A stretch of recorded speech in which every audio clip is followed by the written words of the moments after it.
তো জামাই দাও দাও দাও কি হয়েছে? জামাই গত বছর তো তিনজন মিলে একটা কুরবানি দিলাম, একজনে তো 50,000 করে পড়ছিল। জি জি হ্যাঁ, এবছর তো করা লাগবে নাকি? তা তো অবশ্যই করা লাগবে।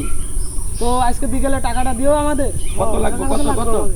50,000। 50,000, তিনজনের 1.5 লাখ, বা 1.5 লাখ দিয়ে সুন্দর একটা কোরবানি হবে। আচ্ছা তো ঠিক আছে, ওকে। আরে বন্ধুরে খুঁজতেছি। আরে বন্ধু কি খবর? বন্ধু কি অবস্থা তোমার তোমার? খুঁজতেছি আমি।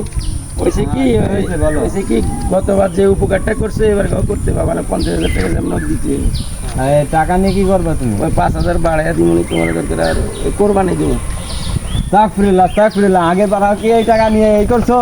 বন্ধু গরিব মানুষ এবারও নাই না দিলা, কিন্তু এভাবে সুদে টাকা নিয়ে কোরবানি দিলে কোরবানি হইব না তো। ঠিক আছে ঠিক আছে, ওকে ধন্যবাদ। কি যে করি, ওপরে তো কথা দিলাম, তাহলে শ্বশুর বাড়ির দিকে এবার যাইতে হবে আমাকে। শ্বশুর আব্বা কেমন আছেন আপনার? শ্বশুর আব্বা আলহামদুলিল্লাহ ভালো, তুমি ভালো আছো জামাই? হ্যাঁ আছি তো ভালো বাবা। এখন তো বেজাল একটা তো লাগে গেছে, একটা কোরবানি দিতে হবে। দুই বন্ধুরে কথা দিছি, এখন আমার তো কিছু টাকা দেওয়া দরকার। কত টাকা? এই 1,050। 50 টাকা লাগবে? 50,000, 50 টাকা না। ও 50,000। হুম, তুমি কোরবানি দিতে পারছো না? না না, এই কোনো কথা?